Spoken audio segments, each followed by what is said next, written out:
guys, magandang araw at kumusta po kayong lahat? Eto nga araw guys ay marami nga akong gagawin ngayon dito sa bahay. Ano ba naman kasi ilang araw din ako na hindi nakapaglaba kaya natatambakan din ako ng mga labahan. Kaya umaga pa lang pagkatapos kumatid yung mga anak ko sa paaralan ay agad kong inasikaso eto nga mga labahan ko kasi sobrang dami na at medyo masakit na nga sa mata tignan sa sobrang dami nitong labahan ko at saka na yung mga ligpitin ko nga dito sa bahay kapag matapos na nga akong maglaba. Kaya nung natapos na akong maglaba ay nagsampay kaagad ako kasi nga sayang yung sikat ng araw ngayon, sobrang init pa naman at mabilis na naman itong matuyo dahil nga naka-dryer naman to. Kaya nung natapos na ako magsampay, inasikaso ko naman eto nga ang ulam namin ngayong tanghalian kasi kapag matapos ko na itong maluto ay susunduin ko naman yung mga anak ko. At naghimay lang ako ng kangkong dahil nga eto yung request ng anak ko na panganay dahil medyo matagal na rin ako nga hindi nga nakaluto ng adobong kangkong at paborito talaga to ng mga anak ko. Yung isa lang naman na anak ko guys, yung bunso ko lang naman yung mapili nga sa ulam pero kumakain naman siya ng gulay kaso lang mapili lang na gulay yung kinakain niya at mabuti na lang talaga itong tatlo kong anak kahit anong gulay ay kinakain nga nila at hindi nga sila nagre-reklamo kung ano yung niluluto ko yan din yung kinakain nila. Anyways guys, nagisa lang pala ako dyan ng bawang at saka sibuyas at yung bawang ay medyo nasunog na nga pagkatapos nilagay ko na kaagad itong kangkong at tinimplahan ko na kaagad siya ng pangpalasa at naglagay na rin ako sa last ng itlog para naman meron ng sahog itong kangkong at pagkatapos ng naluto na nga sinundo ko na yung mga anak ko sa paaralan pagkatapos kumain kagad kami ng tanghalian at pagkatapos naman nung nahatid ko na nga sila ulit sa paaralan nila sunod ko namang inasikaso eto ang paglilinis dito sa itaas dahil mga ilang araw din ako na hindi nakapaglinis nga dito at tignan nyo naman sobrang init nga dito at pumasok na nga yung sikat ng araw dito dahil anong oras na to alauna na nga to ng tanghali at ayan guys pumasok na nga yung sikat ng araw dito sa bintana namin. Pinagtatanggal ko na lang yung mga sapin kasi nga magpapalit ako ngayon ng sapin at tinanggal ko na rin itong mga kortina sa bintana dahil lalabhan ko nga to kasi ilang buwan na rin to na hindi ko nalabhan at wala na munang kortina itong bintana nga namin kasi nga nag-iisa lang kasi yung mga kortina ko nga wala kasi akong pagpalit ng kortina dito kapag nilabhan ko nga yung mga kortina na nakalagay nga dito. Pagkatapos ko naman mapunasan itong mga bintana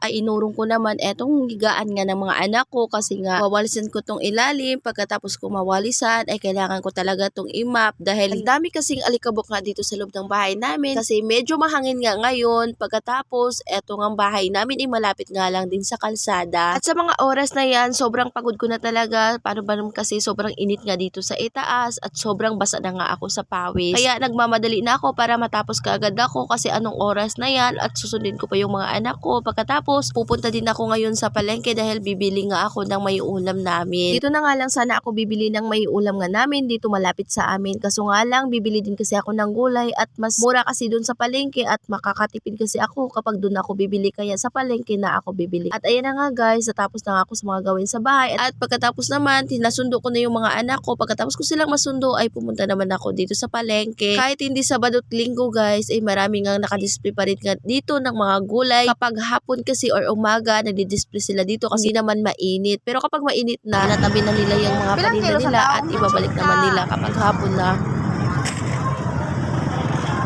Pilang kilo sa pechay? 18 pa lang guys. Ano siya?